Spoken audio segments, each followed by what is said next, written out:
নমস্কার বন্ধুরা, রূপালিস kitchen and ব্লগসে সবাইকে স্বাগত জানাচ্ছি।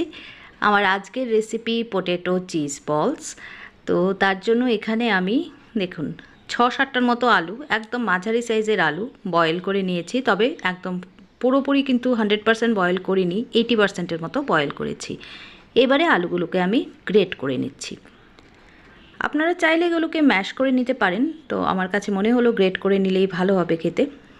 দেখুন একদম গ্রেট করা হয়ে গেছে সমস্ত আলুগুলো।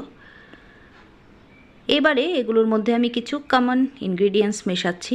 দিয়ে দিলাম লবণ স্বাদ মতো, 1 টিস্পুন চিনি দিলাম, কাঁচা পাকা লঙ্কা কুচি, আর একটা মাঝারি সাইজের পেঁয়াজের হাফের থেকেও কম অংশ কুচিয়ে দিয়ে দিলাম। অরেগানো দিয়ে দিলাম 1 টিস্পুন, আর দিয়ে দিচ্ছি এখানে কর্নফ্লাওয়ার 2 টেবিল স্পুন। একদম চামচটা ভর্তি ভর্তি করে দিচ্ছি। কর্নফ্লাওয়ারের পরিবর্তে আপনারা কিন্তু ময়দা ব্যবহার করতে পারেন। হাফ টিস্পুন হলুদ গুঁড়ো দিয়ে সমস্ত কিছু আমি ভালো করে ঠেসে ঠেসে মেখে নিচ্ছি। হলুদ গুঁড়োটা দিয়েছি জাস্ট ফর কালার। দেখুন খুব সুন্দর করে এটাকে মাখিয়ে নিয়েছি। এবারে এদিকে নিয়ে নিয়েছি আমি চিজ কিউবস আর নিয়েছি ব্রেড ক্রাম্বস।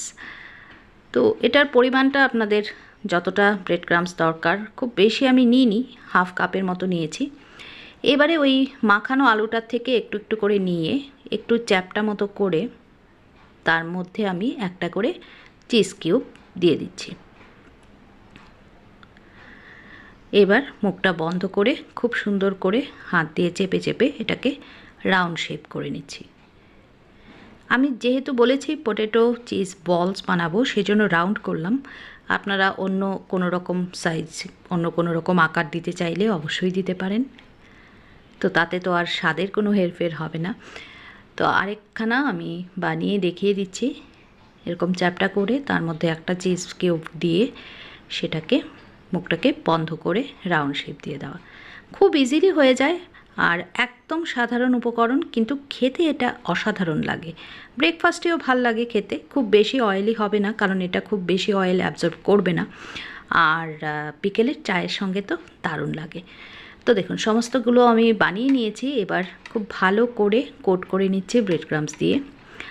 আর কোট করার পর কিন্তু আমি এগুলোকে মিনিট 10-এর জন্য একটু ফ্রিজে রেখে দেবো সেট হওয়ার জন্য।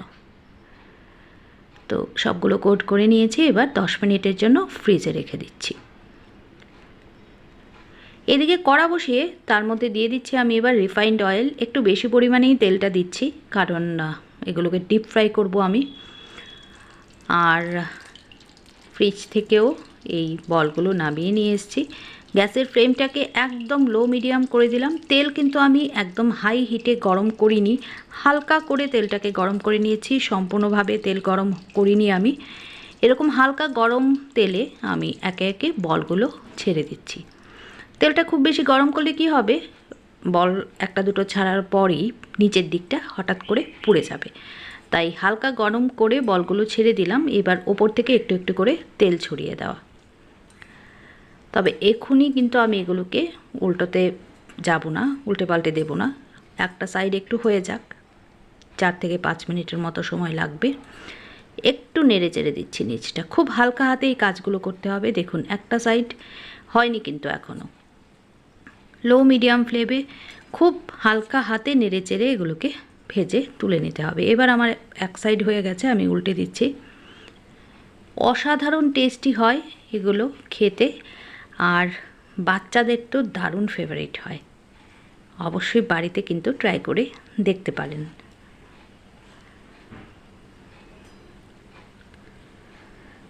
হালকা হাতে নেড়ে চেড়ে দেখুন সবগুলোকে আমি ইচ অ্যান্ড এভরি সাইড যেন সমানভাবে ভাজা হয় সেভাবেই ভেজেছি। তো আমার এগুলো একদম রেডি হয়ে গেছে। কালারটা দেখুন কি দারুণ এসছে। এবার এগুলোকে নামিয়ে আমি টিস্যু পেপারের ওপর রেখে দেবো, যেন এক্সট্রা তেলটা টিস্যু পেপারটা টেনে নিতে পারে। তো নামিয়ে নিচ্ছি এখন। আমার আজকের রেসিপি কেমন লাগলো অবশ্যই কমেন্ট করে জানাবেন। যদি ভালো লাগে লাইক করবেন, শেয়ার করবেন, আর অবশ্যই কিন্তু যারা নতুন সাবস্ক্রাইব করে পাশে থেকে যাবেন। তো সমস্তগুলোকে নামিয়ে নিয়েছি। আমি একটাকে একটুখানি ভেঙে দেখিয়ে দিচ্ছি। দারুণ লোভনীয় হয়েছে।